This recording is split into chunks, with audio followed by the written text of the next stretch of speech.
16 अगस्त 1946 बंगाल का chief minister Hussain शहीद सोहरावर्दी, मुस्लिम league का रिप्रेजेंटेटिव, यह सबको पता था कि भारत के ट्रांसफर ऑफ पावर का समय आ गया है।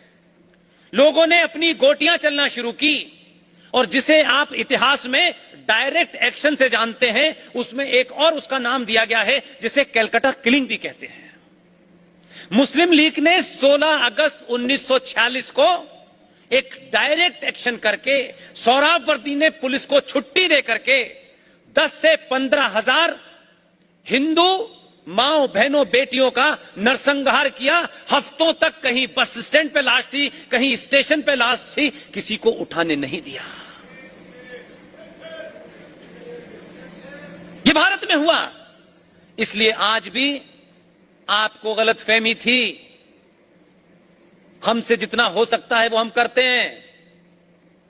या आपको आज जाके पता चला 1400 साल के बाद कि ये जो भाईचारा है, कम से कम 2022 के भारत में सनातनियों को पता चल गया कौन भाई है और कौन चारा है। ये पता नहीं चल रहा था आपको। तो जो लोग कह रहे थे कि पार्टीशन होगा वो मेरी लाश पे होगा, तो पार्टीशन की प्रक्रिया तो शुरू हो गई थी। लेकिन उसी शहर में मैंने कहा कि जब समाज चाटुकार लोगों को जैसा हो जाता है, लालची कायर हो जाता है, तो बहादुरी की बात करने से भी डरता है। अकेले में भी अच्छी बात नहीं करता। उसे डर लगता है यार मेरी बात कोई सुन ना ले और मेरा कोई नुकसान ना हो जाए। इसलिए हम बहादुरों को कभी चुनते नहीं, उनकी तारीफ करते हैं, चुनते दलालों को हैं हमेशा। इसलिए गांधी जी जब पार्टीशन की विभीषिका हो रही थी, घर घर में आग लगी हुई थी, तो जो ये कह रहे थे कि मेरी लाश पे बंटवारा होगा, वो पता है कहां थे? कोई पूछे कि वो बार बार ये देश को भरोसा दे रहे थे कि मेरी लाश पे बंटवारा होगा, वो थे कहां? वो मालूम है कहां थे? वो बंगाल में थे।